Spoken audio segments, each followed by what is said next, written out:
Welcome to the Volkswagen ID.7. This is a new offering from Volkswagen. It has a lot going for it. It has totally revamped software, new software for all the ID cars, and it debuted in this vehicle here. Today we're going to look at the entire vehicle. Everything in this vehicle is going to be shown in this video. Then in another video I'm going to take it on a ride and show you how it drives. So let's do as we always do. Start at the back and move front until we are at the front of this vehicle.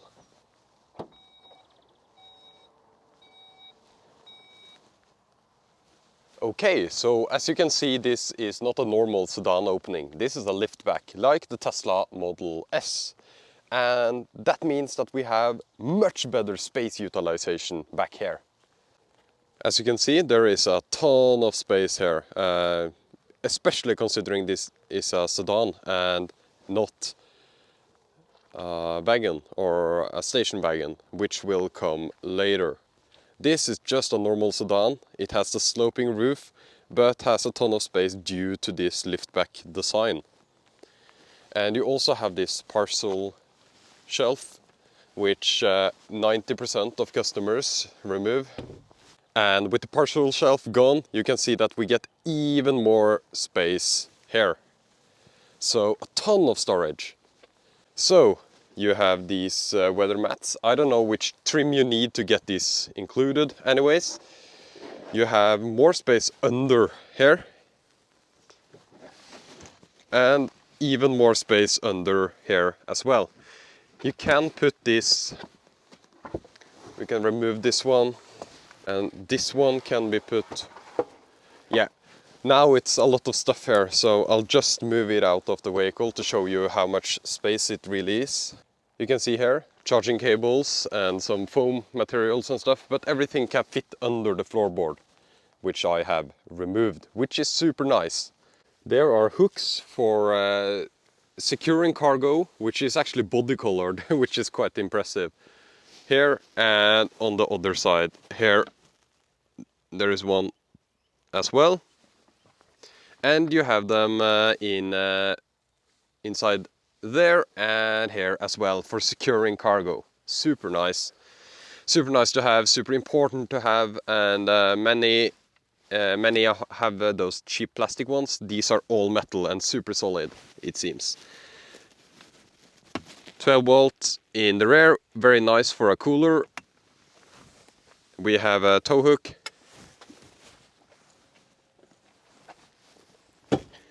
It's 1000 kilograms actually, which is quite surprising. I thought it would be more. Maybe the touring version will have more on the rear hook here.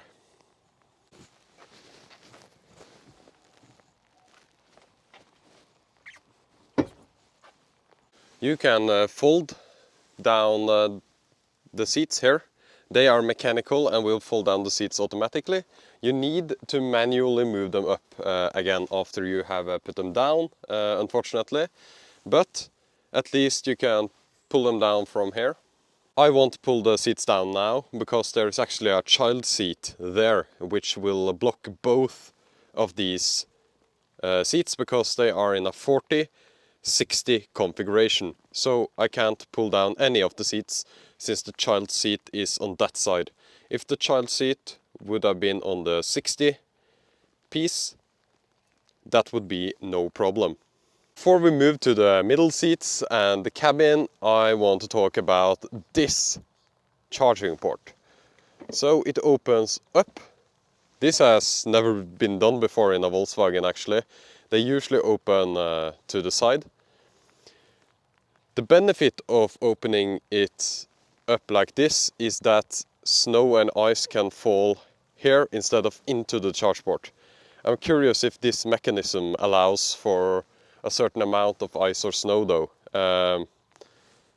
I'm not sure how reliable it'll be in the winter, but it seems better than before, and when stuff is better than before, I'm not going to complain. The charge port is on the rear passenger side, which is better for curbside parking. It's in the rear, which is a nice location to have a charging port in my opinion. It's worse for towing, but that should be fixed on the charger side. Anyways, you have the DC pins here and this removable thing. I would just cut this off and yeah, hope water doesn't get in. It's cumbersome to do this every time you need to charge, but at least it's just one of them to remove. The charge port is quite large actually for a CCS2 port. There is a lot of space on the sides here, but it has a charging indicator, it's a manual. It doesn't feel that expensive, but you know, it's totally adequate in my opinion. The door handles are interesting. They don't move out, they just have a button underneath to open. It's quite easy to open, but the doors are heavy. Lots of space in the rear here, no problem. You can see the child seat. It has a ton of space, legroom, and yeah, you can see the ISOFIX there as well. Super spacious in here. And these are the upgraded seats. I'm not exactly sure of the spec. Here we have heated seats. The ignition is not on, which sucks that the ignition exists, but there is heated seats. Here you have two USB-C ports under here. You have actual seat pockets on both sides with a little small divider with the extra compartment up here. You have Harman Kardon sound system, that's an option. It sounds pretty good. Actually, I would say it's great. And we have some trim colors here. This depends on the interior that you choose, but this one has the blue stripes. It has the awesome LED lights, and the window switches are here. Door pockets, which are lined with some felt material for, yeah, it's just higher quality, and it's lit up, which is nice. Yeah, it's still hard plastic down here, but on every touch point it's some kind of fake leather and then some kind of Alcantara stuff, which feels great. You have hooks for your coat, and you have these handles on all the sides of the vehicle. Just look at these beautiful ambient lights, and we can also see those in the front.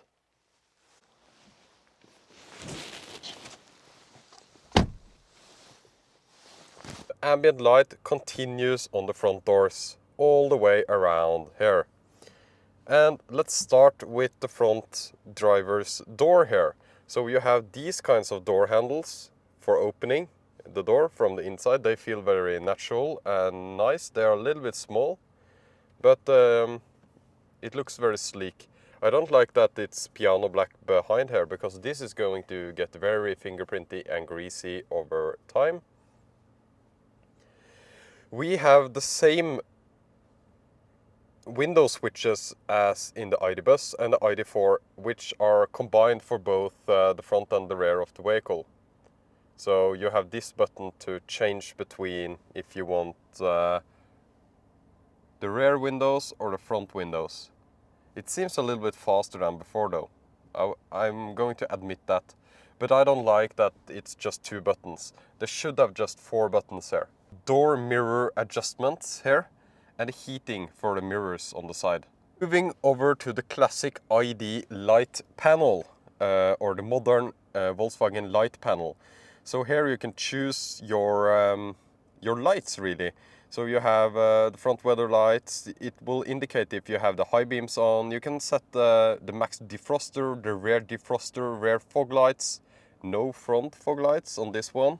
So there you can say that's the front lights and the weather lights, rear fog lights, and that will automatically turn on the front lights as well, which is, yeah, I would say that's a good decision to make, or auto. This car has a heads-up display, as you can see in the front here. It's a little bit difficult to get on the camera how it looks, but it looks good. And you can choose between a lot of different views here. You can choose to show the efficiency, you can hide the efficiency, you can decide what you want here. You can have the battery percentage, and the speed will always show.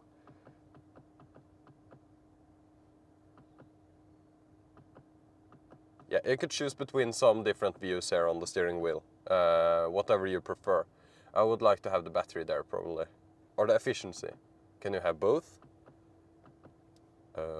Let's try this. Anyways, we also have a secondary screen here, which is kind of redundant when you have the heads-up display, because this shows much of the same information. There is a little bit more information here, and yeah, but I have driven this for a bit now, and I find myself never using this screen. I just use the heads-up display when it's there. So yeah, you effectively have 3 screens in this vehicle. Here is the windshield wiper stock, one of my favorite ones. It feels great to use and intuitive, and if you have a rear wiper, this car doesn't, but the ID bus, for example, you have the switch on top here. This one works really nice, but I'm not going to talk anymore about it, but because it's just a normal windshield wiper stock. So you choose travel assist by clicking on this one, and then you can toggle between all the different ones. You have travel assist, adaptive cruise control, and normal or speed limiter actually. So travel assist is lane holding and automatic lane changes, I think, and also adaptive cruise control in one. Adaptive cruise control is adaptive cruise control. It will follow the speed of the car in front of you. A speed limiter is for yeah, limiting the speed of the vehicle. Okay, travel assist, and when travel assist or adaptive cruise control is selected, this button lights up, and this button indicates that you can choose the distance by either clicking to toggle between distances, or increasing or decreasing the distance from the car in front. Set activates the system when you are on the highway, or where you want to use it, resumes the system. Really simple. We have new volume controls for the ID.7. You just slide this to choose the volume. It works actually pretty nice. I like a slider. I'm used to a scroll wheel in the Tesla, but this one is okay as well. It'll vibrate when you do this, so you know you have changed the volume. The horn is in the middle. I'm not going to test that now. This is the voice assist, which is new for this vehicle. It has a new voice assist called ID. And skip tracks and steering wheel heater is now on the steering wheel itself. And it has 3 different levels, which is super nice. And it feels pretty fast to come on, and it's comfortable. I like this steering wheel heater, and that's because I like the steering wheel material as well. Yeah, it feels super premium, and it's kind of like a matte leather finish, so that's nice. It's better than the ID bus, which was a little bit greasy and glossy, I would say. Gear selector, it's just drive, regen. I recommend driving in B mode all the time for this vehicle. You have neutral and reverse and park. Very simple, very easy, very nice stock, to be honest. You have start-stop engine. Why? But you don't need to use this. It's okay that it's there.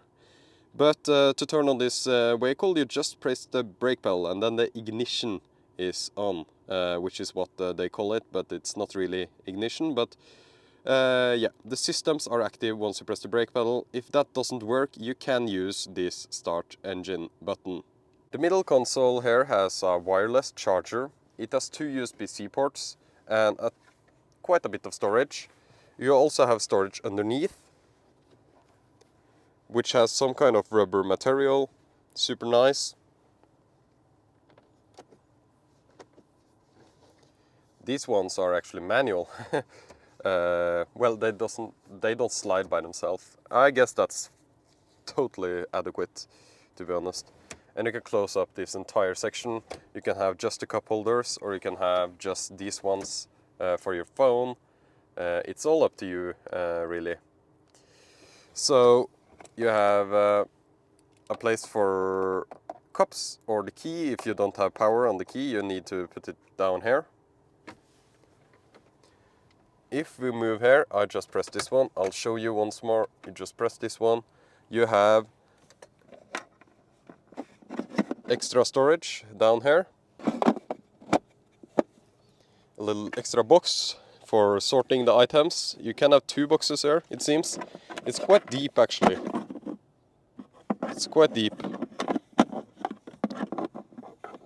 By the way, now that the ignition is on, you can see that the system is active in the rear. So you can adjust the temperature of the air coming out of these manual air vents in the rear.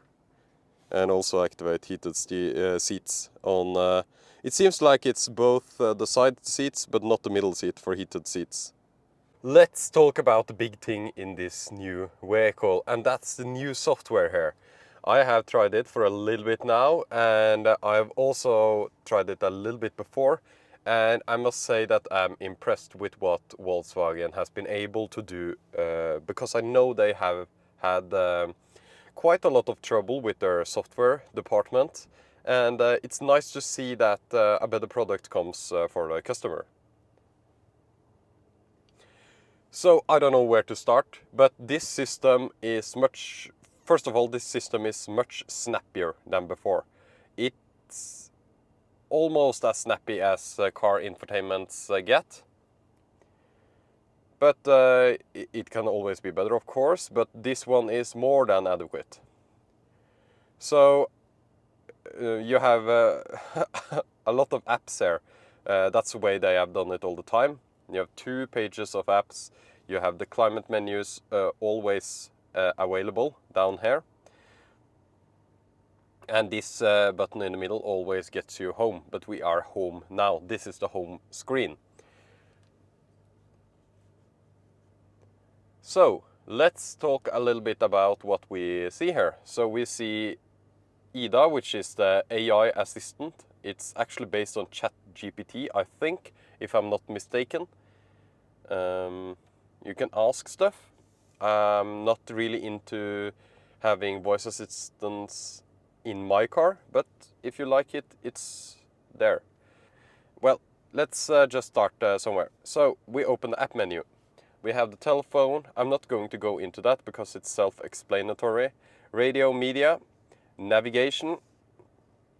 Navigation is the same app as before. So if I'm going to, for example, I'm going to Oslo.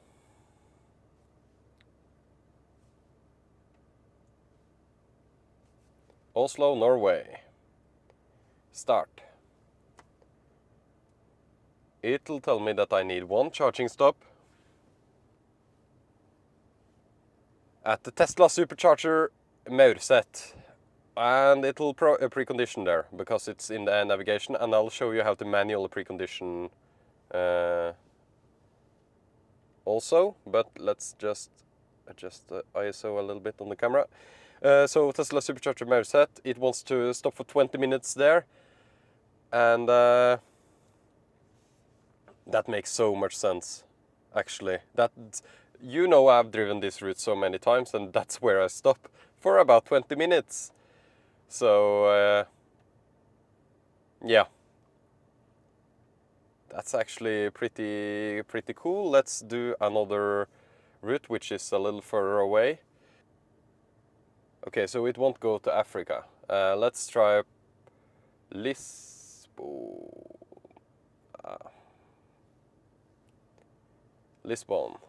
Portugal.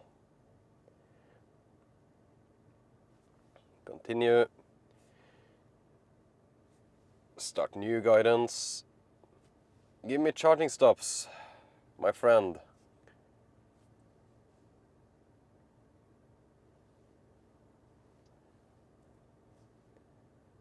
Okay, it calculated the route, but it haven't given me charging stops just yet. Okay, so that's the limit then. Let's try another destination. Hamburg.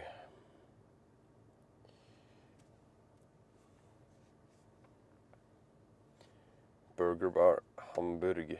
That's city in Germany. Continue. Start. Calculating route. And then it'll give me charging stops. So I don't know what the limit is for charging stops, but this is adequate. So I just want to see here. It gives me Tesla Supercharger Mauset, Solli Recharge, Falkenberg, Ordinborg, 20 minutes, 35 minutes, 33 minutes, etc. That's super fast and a nice route planning, actually. Seems to be working really well. Impressive. Let's move over from the navigation feature. I have to mention that the battery will precondition to the chargers for maximum charging speed, which is nice. Just want to mention that. We can move to vehicle.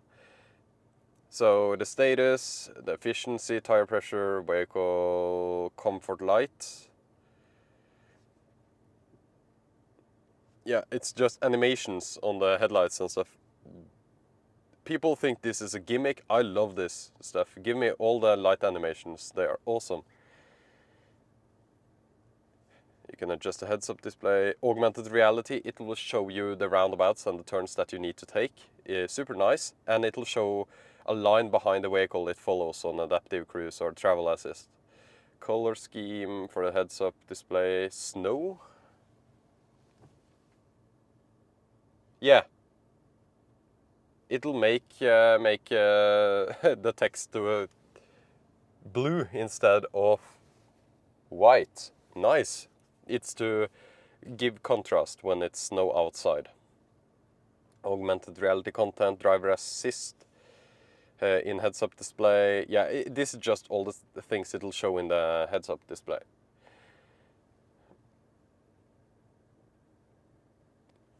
Interior lights, ID light.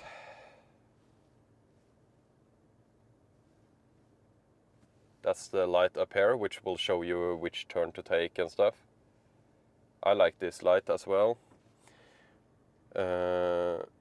Basic charging, it'll show you the charging percentage by showing you a green bar in the top. It's actually pretty nice.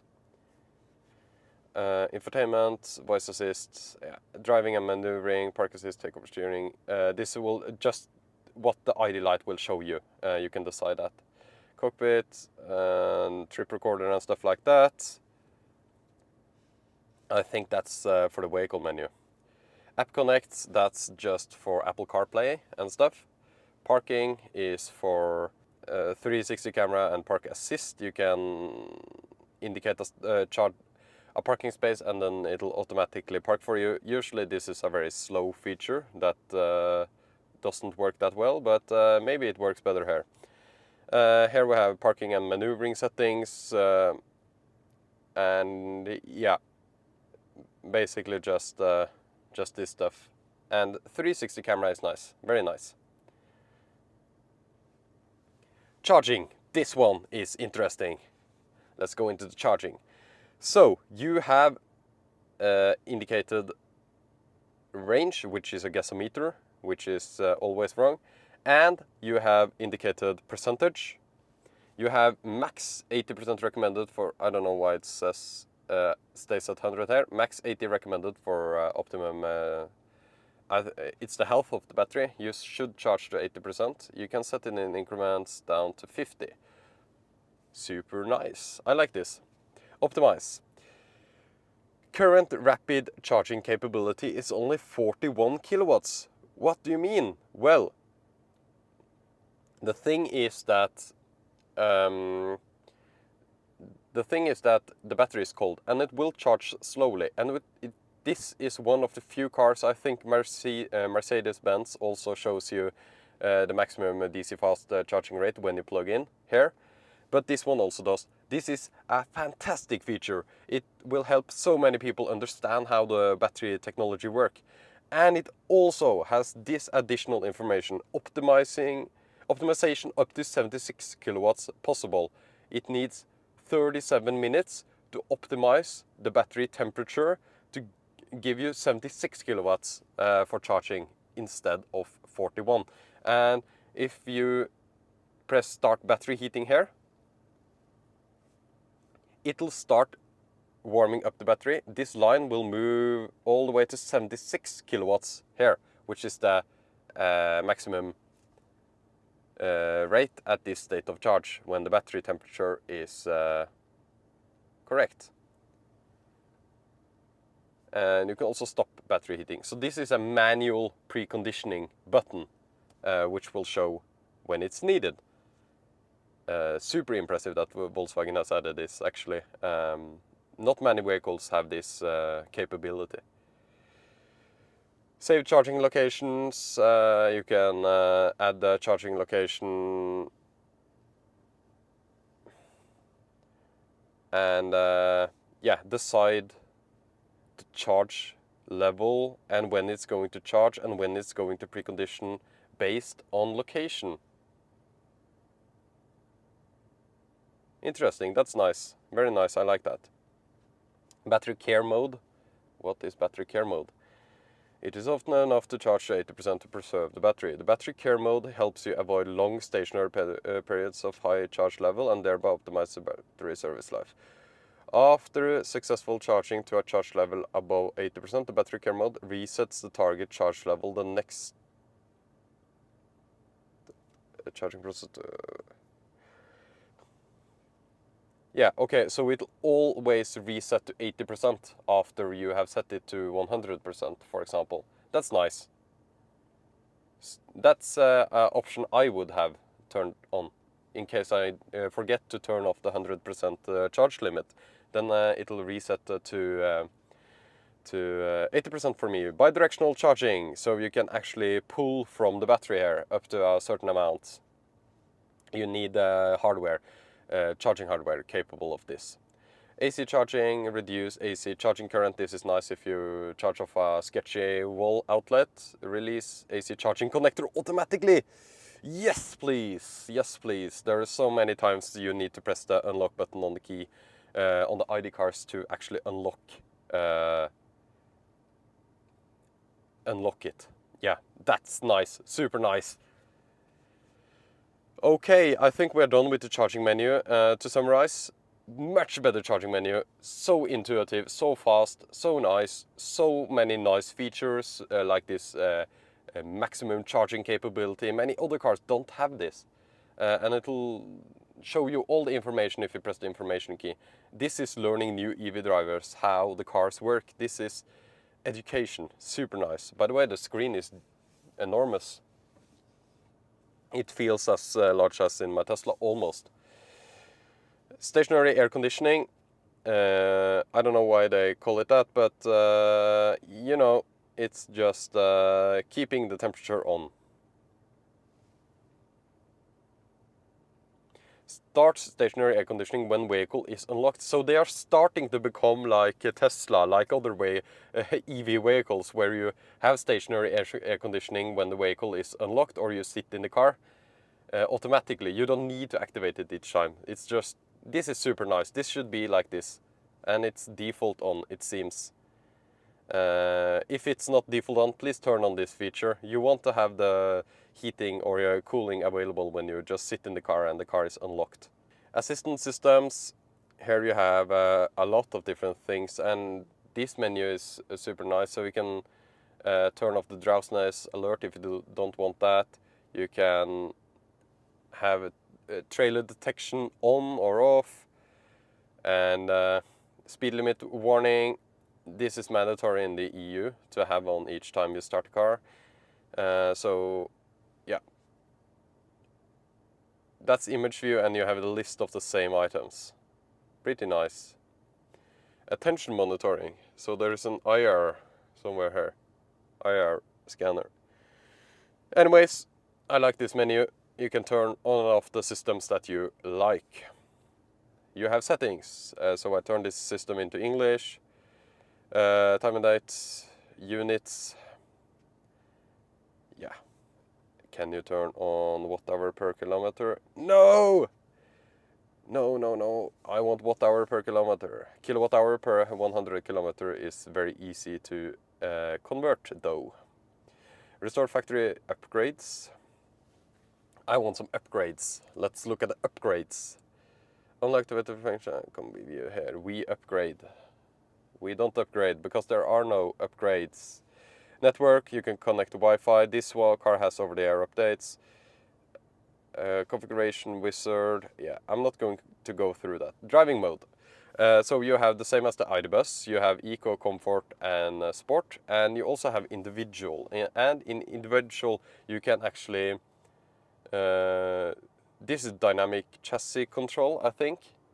So you can have it in sport, for example. I would have the steering in comfort, probably drive in sport.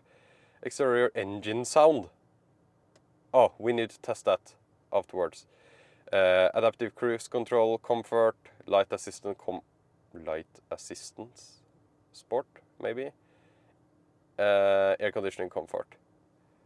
This is super nice to be able to actually adjust this exactly how you want. Nice. Sport mode is just, yeah, probably most of these in sport. Dynamic chassis control is super nice to be able to put in sport or comfort. And you can just choose whatever you want here. Yeah. Background. I don't know why it's called background. Vitality. This also changes the lights on the side here. But with individual you can choose the exact color. Yeah, it'll be red and blue. Full America style. Okay, nice to see. And you can choose individual brightness of all the locations. Wow, this is impressive. This is super impressive. Maximum brightness. I love ambient lights. I'm a sucker for ambient lights. I absolutely love ambient lights. And these look amazing when driving at night or in tunnels. Okay, seats. Wait, we have... Yeah, we have massaging seats. Oh, you can have... Ah, duration 25 minutes. Wow, it actually hits pretty well. Ah! Okay, so waves number, I don't know, full... Is there some full body massage here? Tapping, relaxation, activation. I need some activation in my back here. Duration 25 minutes. Let's just keep it on. And you can also adjust the position here and save it. Seat aircon. What? This is so cool. Max heating, dry boost, max seat vent, dry boost would be, my guess is dry boost is heating and cool seats, heating and ventilated seats at the same time. So it dries you if you are soaked. And you have the same option for the front passenger. Wow, amazing. Okay, I didn't like activation. I think I need some lumbar waves. Oh, it feels nice. It feels super nice. And seat air conditioning settings. So many settings. Intensity for driver and passenger. And you have entry function, so the seat moves back when you enter the car and stuff. Let's move on from the seats. Super impressed by the seats. Now I know they are ventilated. I didn't know, but I should have known since, yeah, it says here. Sound. You can, yeah, I see there has been some adjustments there. Anyways, this sound system is okay. You can adjust the focus and radio announcement, volume and stuff like that. It's okay. I wish they had an even better system, but it's an upgrade and it's nice to see, and I hope this comes in the new ID bus. That's my thoughts on the sound system. Users, you can add users. By adding users, you can save settings to the users. IDA is the AI assistant. You have tips help, ID software, we can see which version we should be on for something. Car has ID, sorry for the Norwegian. ID software 4.0. Nice. Okay, I'll need to change back to guest. This is a large infotainment system. You have games. I'm not going to play any games today, but this is an ID.3. Okay, this is kind of awesome though, isn't it? Would you do this while driving? This is like Subway Surfers. Okay, yeah, no more games. Aircon, wow. This is also the system that you get once you open the climate menu here. So you have Tesla-like air vent controls, which you turn on by pressing them, and then you can move them around. It actually feels kind of, it doesn't feel slow. It feels okay to actually do this. And you have all the climate settings here, including heated windscreen, actual heated windscreen, not air on the windscreen, but heated windscreen. And you have all these programs for defog windows, cool my feet, warm my feet, fresh air, warm my hands. This is the same as the ID bus has, and the old software as well. And nice programs, which yeah, smart heating. It's actually kind of cool to see. What is this? Air care, that's ionizer, I think. AC and AC Max. So that's nice to see. You have shop. I want to go shopping. Let's see. Yeah, I'm not logging in, so I won't see the options in the shop. Legal info and Spotify as a standalone application. Nice. And you have shortcuts here in the top as well to go through, for example, the driving modes, which we already tested, and the parking menu. So let's move to the home screen. So configure the screen. Oh, you can configure everything here. Layout, settings, and yeah, it'll tell you how to customize the home screen. Super nice. Vehicle status, and yeah, this you can change and replace the tiles with whatever you want. But I like this layout with a little map here and stuff. Oslo. Okay, center of Oslo. Have a good journey. Okay, so it'll route me to Oslo with the charging stops super fast. This car has an electrochromatic sunroof, so you can actually adjust.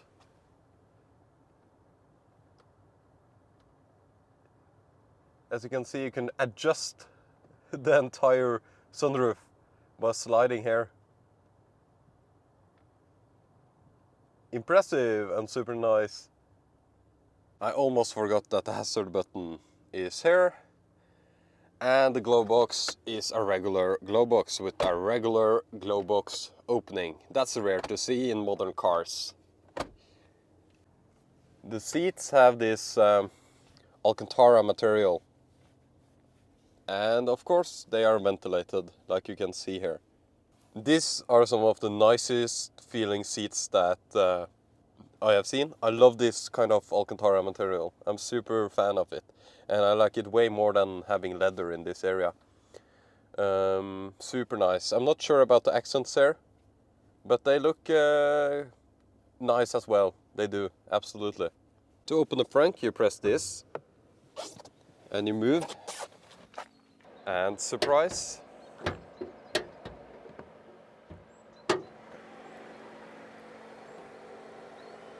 There isn't a frunk.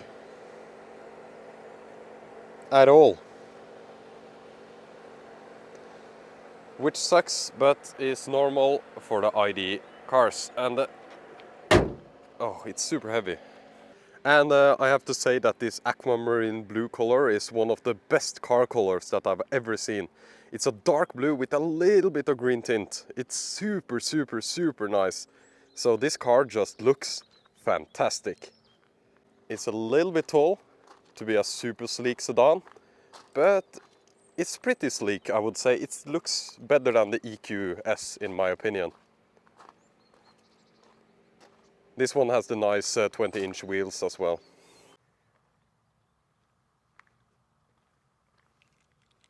That was my full in-depth tour of the Volkswagen ID.7. And to be honest, this shows that Volkswagen really tries to make good electric vehicles. It has been overdue for some software updates. This software looks and works amazing, and I can't wait to see this software in the ID Bus, which is my favorite ID vehicle. You know that from my channel. I've driven the ID Bus 1,000 times. This same software will come into the ID Bus, and I'm so stoked to be able to see that. This vehicle is a whole different vehicle. It has better materials. It's a premium vehicle. It's right up there with competing with, for example, the Model S and other luxury sedans. And this car will come in a touring version, which means it's a station wagon. And I'm almost as excited for the new station wagon version of this as I am for the new version of the ID Bus. Both of those two I am super excited for, and yeah, I'm really curious of how Volkswagen will do it moving forward, because this seems like a breaking point for Volkswagen. It's important that they fix thing and stay competitive in the EV space. Not sure if they will retake the throne from Tesla in terms of electric vehicles sold, but I really hope that people consider these vehicles now when they are comparing different cars that they need. These updates also comes to the ID.4 and the ID.3. So if those are of interest, I know you Americans don't get the ID.3, but you get the ID.4, the new one. Please take a look at the software. It's much better now. And yeah, super, super, super excited to test the new ID cars with this new software and all the new updates. It seems like they're moving more and more towards an EV design, which I personally love. Thank you so much for watching. If you have any questions, please just leave them in the comments. I reply to all my comments. I'll be doing an ASMR kind of driving stuff of this on the Pure Roaming channel, which is linked below if you're interested in just seeing someone drive a car and listen to the sounds of the car. Yeah, and thank you again, and I appreciate that you wanted to watch my video on the ID.7. I know it's been out for a little while in Europe, and there are already a lot of reviewers that have had their hands on this car. Thank you, and see you soon.